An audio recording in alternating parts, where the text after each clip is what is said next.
ဂျပန်မှာဆူနာမီတွေဖြစ်တယ်။သူတို့နိုင်ငံသားချင်းချင်းဆိုတဲ့စိတ်ဓာတ်နဲ့စတိုးဆိုင်တွေကကုန်ပစ္စည်းတွေကိုအလကားယူဖို့ခွင့်ပြုခဲ့ကြတယ်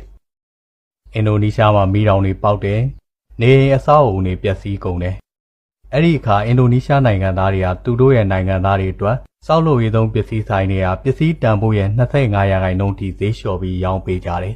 ။အမေရိကန်မှာမုန်တိုင်းတွေအကြီးကျယ်တိုက်တယ်။သူတို့နိုင်ငံသားချင်းချင်းဆိုတဲ့စိတ်ဓာတ်နဲ့ဈေးဆိုင်တော်တော်များများဟာအလကားယူဖို့ထီတောင်ခွင့်ပြုပေးခဲ့ကြတယ်။ဟေတီနိုင်ငံမှာငလျင်ဘေးတွေဖြစ်တော့လည်းငလျင်ဖြစ်တဲ့ဒေသတွင်းမှာရှိတဲ့နိုင်ငံသားတွေဟာသူတို့နိုင်ငံသားတွေပြန်လည်ထူထောင်နိုင်ရေးအတွက်သူတို့ဝင်ငွေရဲ့10%ကိုစုပြီးပြန်လည်ထူထောင်ရေးအတွက်ဝိုင်းဝန်းလှူဒါန်းခဲ့ကြတယ်။ဒါပေမဲ့ဗုဒ္ဓဘာသာထွန်းကားပါတယ်ဆိုတဲ့အဖိုးတို့မြန်မာနိုင်ငံမှာတော့သဘာဝဘေးအန္တရာယ်တွေကြုံတိုင်းကက်ကြီးတစ်ခုခုနဲ့ကြုံရတဲ့ခါတိုင်းငါးနိုင်ငံသားအချင်းချင်းမှလားဆိုတဲ့မျက်နှာတော်မထောက်နိုင်ကြပဲစားတောက်ကုန်တွေရဲ့တန်ဖိုးကို3-4သအထိဈေးမြင့်ပြီးရောင်းနေကြတယ်။ကိစ္စတစ်ခုခုဖြစ်တဲ့အခါတိုင်းသတင်းတစ်ခုခုထွက်တဲ့အခါတိုင်းဈေးတက်ဖို့ပဲချောင်းနေကြတယ်။ကိုယ့်လူမျိုးချင်းချင်းဒုက္ခရောက်နေချိန်မှာကူညီကြရမယ့်အစားထပ်ပြီးနင်းတက်ချင်ကြတယ်။ကိုယ့်လူမျိုးချင်းချင်းမေတ္တာကရုဏာထားရမယ့်အစားအတ္တတွေလောဘတွေကြီးကျယ်နိုင်ကြီးနေကြတယ်။ကိုယ့်ထက်သားရင်ဝမ်းမြောက်ကြရမယ့်အစားမနာလိုစိတ်တွေဝင်နေကြတယ်